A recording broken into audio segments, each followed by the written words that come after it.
ഇത് കവിതയുമല്ല കഥയുമല്ല, ജനിക്കാതെ പോയ ഒരു പെൺകുഞ്ഞിൻ്റെ ഡയറിക്കുറിപ്പ്. ജൂൺ 15. ഞാനൊരു കുഞ്ഞു പൊട്ടായി അമ്മയുടെ ഗർഭപാത്രത്തിൽ പറ്റിപ്പിടിച്ചിരിക്കുന്നു. ജൂൺ 22. ഇപ്പോൾ ഞാനൊരു കോശമായി. ജൂലൈ 5.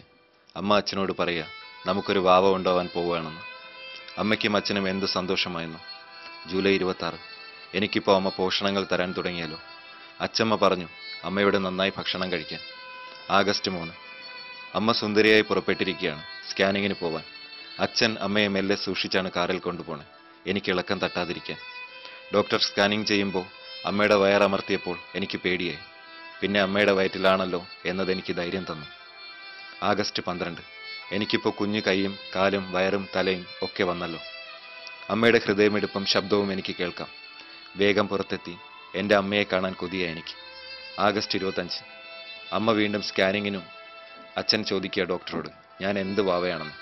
അപ്പോൾ എനിക്ക് ദേഷ്യം സങ്കടം ഒക്കെ വന്നു. ഞാൻ ആദ്യമായി അമ്മയെ എൻ്റെ ഇളക്കത്തിലൂടെ എൻ്റെ പ്രതിഷേധം അറിയിച്ചു. ഞാൻ അനങ്ങിയപ്പോൾ അമ്മയുടെ സന്തോഷം കാണേണ്ടത് തന്നെ. ഡോക്ടർ പറഞ്ഞല്ലോ ഞാൻ പെൺകുട്ടിയാണെന്ന്. എനിക്കും സന്തോഷമായി. നല്ല ഉടുപ്പുകളൊക്കെ ഇട്ട് അങ്ങനെ നടക്കാലോ. പെൺകുട്ടി എന്ന് കേട്ടപ്പോൾ അച്ഛൻ്റെയും അമ്മയുടെയും മുഖം വാടിയോന്ന് എനിക്കൊരു തോന്നൽ. അച്ഛനും അമ്മയും ഇന്ന് മൗനികളായിരുന്നു. അമ്മ ഒന്നും കഴിച്ചതുമില്ല. എനിക്ക് വിശന്നിട്ട് വയ്യ. അച്ഛമ്മയോടും അമ്മമ്മയോടും അച്ഛൻ പറയുകയാണ് എനിക്ക് വളർച്ച പോരെന്ന്. രാത്രി അമ്മയും അച്ഛനും പറഞ്ഞു എന്നെ വേണ്ടാന്ന്, ഒഴിവാക്കുകയാണെന്ന്. എനിക്ക് സങ്കടമാവുന്നു. ഞാൻ കുറെ ഇളകി നോക്കി. ഇല്ല, അമ്മയുടെ മുഖത്ത് ഒരു സന്തോഷവും ഇപ്പോൾ ഇല്ല. എൻ്റെ പൊക്കിൾ കൊടിയിൽ ചുറ്റി ആത്മഹത്യ ചെയ്യാൻ ഞാൻ ശ്രമിച്ചു നോക്കി, കഴിഞ്ഞില്ല. എൻ്റെ കുഞ്ഞി ചുണ്ടുകൾ വിതുമ്പാൻ തുടങ്ങി. സെപ്റ്റംബർ 3. അമ്മയും അച്ഛനും ആശുപത്രിയിലേക്ക്, എന്നെ കളയാൻ. ഓപ്പറേഷൻ ടേബിളിൽ അമ്മയെ ഡോക്ടർ സൂചി വെച്ചപ്പോൾ അമ്മയ്ക്ക് വേദനിച്ചപ്പോൾ എനിക്ക് സങ്കടം വന്നു. പാവ എൻ്റെ അമ്മ. അരണ്ട വെളിച്ചത്തിൽ ഡോക്ടർ മൂർച്ചയുള്ള ആയുധങ്ങളുമായി എൻ്റെ നേർക്ക് വന്നപ്പോൾ ഞാൻ പേടിച്ചു മാറി.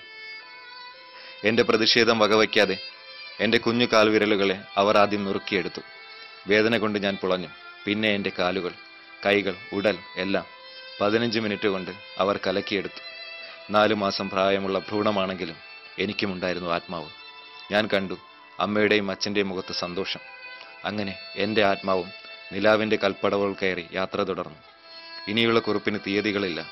കലണ്ടർ തൂങ്ങാത്ത ചുവരുകളില്ലാത്ത ലോകം. ആദ്യം എന്നെ പേടിപ്പിച്ചെങ്കിലും പതുക്കെ മനസ്സ് തണുത്തുകൊണ്ടേയിരുന്നു. അവിടെ എത്തിയപ്പോൾ എൻ്റെ പ്രായത്തിലുള്ള കുറേ കുട്ടികൾ, കുഞ്ഞു ചേച്ചിമാർ, അമ്മയുടെ രൂപം തോന്നുന്ന കുറേ അമ്മമാർ. അവരെന്നെ ഓടി വന്ന് കോരിയെടുത്ത് ഉമ്മ വെച്ചു. ചേച്ചിമാർ കഥ പറഞ്ഞു തന്നു, ഈ ഭൂമിയിലെ കുഞ്ഞു കിളികളെ കൊല്ലുന്ന കഴുകന്മാരെക്കുറിച്ച്. അമ്മയുടെ താരാട്ടിൽ നിന്നും ഞാൻ കേട്ടു ഈ ഭൂമിയിലെ മനുഷ്യക്കുപ്പായമണിഞ്ഞ മാംസദാഹികളായ ചെന്നായ്ക്കളെക്കുറിച്ച്. എല്ലാം കേട്ടപ്പോൾ എൻ്റെ മനസ്സും തണുത്തു.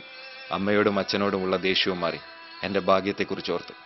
ഈ ഭൂമിയിൽ പെൺകുഞ്ഞായി പിറക്കാതെ പോയ എൻ്റെ ഭാഗ്യത്തെക്കുറിച്ചോർത്തു. ഹൃദയം കൊണ്ട് എഴുതിയ ആൾക്ക്.